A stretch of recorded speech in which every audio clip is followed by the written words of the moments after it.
আজকে জেনা ঘরে ঘরে ঘরে ঘরে ঘরে ঘরে হয়নি, ঘরে ঘরে জেনা গো। কি বলবো আপনাকে, শাশুড়িরা পর্যন্ত আগিয়ে দিছে। আমি জামাই, আমি যাব শ্বশুর বাড়ি, তো আমি ঢুকছি, তোমার শাশুড়ি করছে রহিমা যত দুলা ভাই এসছে চা খান দিয়ে গে, চা দিয়ে আসছে, চা উমুক তুমুক খান দিয়ে গে, রহিমা তোর দুলা ভাইয়ের মাথা কামড়েছে রে, হুকুনটা দেখিয়ে গে। শাশুড়িতে সুযোগ করে দিছে। এর চাইতে নিমো হারাম বেঈমান মহিলা পৃথিবীতে আছে? এরকম হবে কেন? না, এটা তুমি করিও না, করে দিচ্ছি আমরা। আচ্ছা আচ্ছা, একটা কথা বলেন তো, বিড়াল এদিকে আছে, বিড়াল আছে, বিড়াল বুঝেন তো, বিলাই বলি আমরা, বিলাই বিড়াল। আচ্ছা, বিড়ালকে যদি আপনি বলেন বিড়াল রে আমার 1 কিলো মাছ গেলা জোগা, তারপরে দিন দিয়ে চলে যাবো, ও শুনবে? সালা বিড়াল তুই আমাকে মাছ খেয়ে সাত পাড়া পালিয়ে। তো অবস্থা আমরা তাই। আর দুলা ভাইকে মানে কি শালিকে আগিয়ে দিচ্ছে, যা শালি। আর ফষ্টি তো আছে, বলছি না, নজুবিল্লাহ, মুখ নষ্ট হয়ে যাবে। সমাজে কি খারাপ আছে, বলছে অর্ধেক ঘরালি না কি বলে না, এরকম। এত নিষ্ঠুরতা কথা কেন? মা বোন চাপিয়েন না। জালসার দিনই কত যে সালিয়া দুলা ভাই ঘুরেছে আল্লাহ জানে। আজকের দিন ঘুরেনি, বলছে শাস্ত্রীকে, বলছে মা জি, বলছে কি হলো জি, বলছে এই রহিম সখিনাকে নিয়ে যাবো, কিন্তু বলছে জালসা শুনতে। বাপরে, জালসা শুনতে যাবে ওকেলেও? আচ্ছা বলেন, আপনারা বলেন জালসা শুনতে যাবে ওকে, কি আকামুকুম করবে যে বাড়তে ছুঁয়ে যাবে? কোনো কল। এটা কেয়ার দোষ, বাপ আর মায়ের দোষ। প্রথম হচ্ছে বাপ এবং মায়ের দোষ, তার দোষ নাই। অথচ মা বোন আপনাদের একটা কথা বলি, আসমা, আসমা নবীজির 150 আসমা, তিনি মক্কা থেকে চলে যাচ্ছেন বাড়ি থেকে 6 থেকে 7 কিলোমিটার দূরে খেজুরের ডাল ভাঙতে। তো ডাল ভাঙতে যখন যাচ্ছে, তো ডাল ভাঙা হয়ে গেছে, মাথায় লোক রিলিয়ে আছে, বাড়ি আসবে। তো আল্লাহ রাসূল ওই রাস্তা দিয়ে আসছে, আল্লাহ রাসূল দেখে এর আমার শালি 150 আসছে। তো বিশাল রোড, মরুভূমি, একদম উত্তপ্ত বালু গরম, আর ওই হেঁটে হেঁটে আসছে। তো মায়া লাগলো। আল্লাহ রাসূল বলছেন আসমা দাঁড়িয়ে যাও, তুমি আর হাঁটিও না, আমি উটটাকে বসিয়ে দিচ্ছি, আমার উটের পেছন ফাঁকা আছে, আমি বসলাম, তুমি আমার পেছনে উঠে বসে যাও। আসমা, আসমাটাকে বিশ্বনবীর শালি 150, ওকে বলছে, শালিকে বলছেন কই আসমা, তুই চেপে যা আমার উটে, দিয়ে চ আমি তোকে পৌঁছে দেব।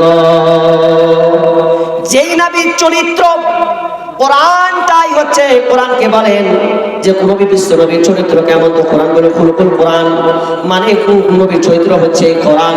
যে নবী আপনার কিনা প্রথমে জান্নাত যে যাবেন, সেই নবী হচ্ছে নবী মুহাম্মদ রাসূলুল্লাহ, বলুন সাল্লাল্লাহু আলাইহি ওয়াসাল্লাম, সে প্রথম জান্নাতে যাবেন। এরপরে ওই লোকটাকে আসমা বলছে, ও গো নবীজি আপনি চলে যান, আপনার উঠে আমি চাপবো না, আপনার উঠে তো দোকানে লেখো, যাও ওদিকে যাও, ওদিকে যাও। বাপরে, যা কি হলাম? তো বলছে আসমা, বলছে আসমাকে বলছেন, আরে আসমা আমার উঠে চেপে যা, চ তোকে বাড়িতে রেখে আসবো, বিকাল রোদ উঠেছে। এবার আসমা বলছে, ও দয়াল নবী গো, আমি আপনার উঠে চাপবো না, আপনার উঠের পিছনে আমি চড়বো না, আপনি যেমন এসেছেন তেমন চলে যাও, আমি মেয়ে মানুষ, বাড়ি থেকে যেমন হেঁটে এসেছি হেঁটে আমি বাড়ি চলে যাব, আমি আপনার উঠে চাপবো না। যদি আপনার উঠে আমি চড়ি, তো মানুষ 5 কথা বলবে, তা নিজের শালিকে পেছনে উঠিয়ে নিয়েছে, মানুষ 5 রকম বলবে, এটা আমার সহ্য হবে না। শুধু তাই নয় গো আল্লাহ রাসূল, আমার স্বামী একটু কঠোর টাইপের লোক, তো আমি এটা চাই না যে আমার স্বামী রেগে যাক, আর আপনি তো জানেন আমার স্বামী কতটা নিষ্ঠুর, মানে একটু রাগী মানুষ, টাকি মানুষ, তো না না না যাব না, আমি যেমন 7 কিলোমিটার হেঁটে এসেছি, 7 কিলোমিটার ঠিক বাড়ি আমি পৌঁছে যাব। নবীর পিঠে চড়ছে না শালি, আর আমাদের নাই ফাঁকা, মানে বীর খালি চাপা সুযোগ পেলে হয়, পুতুম মেরে আবার ঘাট ধরে হাঁটি। অবস্থা খুব খারাপ, বিবিকে পর্যন্ত ওইভাবে নিয়ে যায় না, খালি শালির কথা পেলে হয়, কে না তো আমি তোমার ছোট শালি পেয়েছি। ওরে সুবহানাল্লাহ, ও যদি কাজে যদি খুব ব্যস্ত থাকে, বলছে যদি শালি যদি কয় যে ব্যস্ত আছে নাকি, ব্যস্ত থাকবো, তুই কহার চালিয়ে যা, কথা বলে গেছে। আর যদি বউ যদি বলে কাজের সময় ডিস্টার্ব করতে এসছে, শালির বেলায় কোনো ডিস্টার্ব নেই, আর বউয়ের বেলা খুব ডিস্টার্ব। কি আতাবুরের খালা 2000 টাকা দেন তুমি, আতাবুরের খালা 2000 টাকা মেয়ে মহল থেকে দিয়েছেন না? মেয়ে মহল থেকে 2000 টাকা দিয়েছেন। কাটিহাট থেকে মেহমান হয়তো বেড়াতে এসেছে, মাশাআল্লাহ। কাটিহাট থেকে বেড়াতে এসেছে, কুটুম আছে, 500 টাকা দিয়েছেন। আল্লাহুম্মা সাল্লি আলাইহি, আল্লাহুম্মা বারিক আলাইহি, হায়াকাল্লাহ বারাকাল্লাহ। আল্লাহ তুমি দানকে কবুল করে নাও। ইনশাআল্লাহ শেষে আমি শর্টকাটে দানটি নেওয়ার চেষ্টা করব, অসুবিধা নেই। মেয়ে থেকে দিয়েছে, মেয়ে মহল থেকে, তো মেয়ে মহল থেকে দেখেন আংটি এসেছে, একটা আংটি। আর এটা কি নাকে, এই পড়িস না, এত দামি জিনিস ছুটলে হবে? এই নাকের ফুল এসেছে মেয়েদের তরফ থেকে। আল্লাহ, মেয়েরাও আমি চাইনি গো, তার আগে দিয়ে দিয়েছে, জানে যে মনে হয় হাত নাকের এদিকে এসে আন্টি চাই, হাত নাকের চাই, আমরা আগে দিয়ে দিই বলার আগে। যাক, মা বোন আল্লাহ তাদেরকে হেফাজত রাখুন, ভালো রাখুন। তো এটা দিয়েছে, আর দিয়েছে কিছু এখানে আসেনি মা বোন। একটা আংটি দিলে হবে মা বোন, আর একটা হাত ফাঁকা, যে এই হাতে যদি দিতেন কত ভালো লাগতো। দেখতে পেয়েছেন মা বোন? দেখতে পেয়েছে মা বোন? দেখতে পাই না ওরা, নেই আজকে। যাই হোক, তো আর একটা কোন মা বোন আছেন আংটি দিয়ে পাঠান।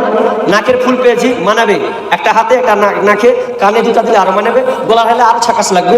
তো ফাটাফাট একটা করে পাঠান মা বোন, চট করে। ইনশাআল্লাহ আমি আপনাদের জন্য দোয়া করে দেবো। কোন মা বোন আছেন যে আর একটা হাতের আংটি পাঠাবেন আল্লাহর হস্তে, মেহেরবানিতে। গুজরাটে আমাদের গ্রামে কি নাম আছে, গুজরাটে আক্তার আলী। গুজরাট গেছে? 6,500 টাকা পাঠিয়ে যখন। আচ্ছা, আক্তার আলী ভাই গুজরাটে আছেন, হয়তো কাজে গেছেন। 6,500 টাকা তিনি পাঠিয়েছেন, মোবাইলে বলে দিয়েছেন যে 6,500 টাকা আমি দিলাম। তো ইনশাআল্লাহ সেই আক্তার ভাইয়ের জন্য আমি দোয়া করব। তো অনেক বিদেশে লোক আছেন যারা মোবাইলে বলে দিবেন, যদি লাইভ দেখতে পান আশা করি দেখতে পাবেন। আর যারা লেভার আছেন তারাও একজোট হয়ে আজকে দেন। এটা জালসাটা কিসের গো?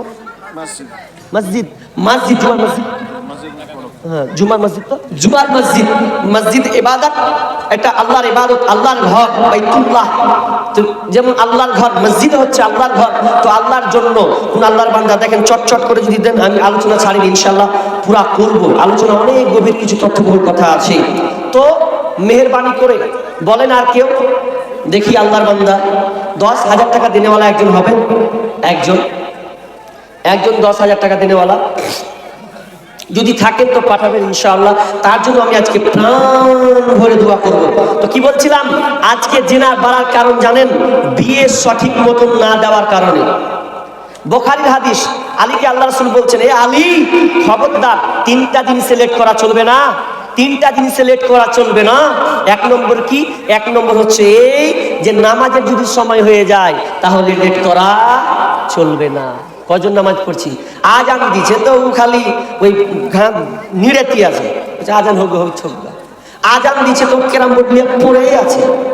তো না, আজান যদি হয়ে যায় চলে যাও সব মসজিদে।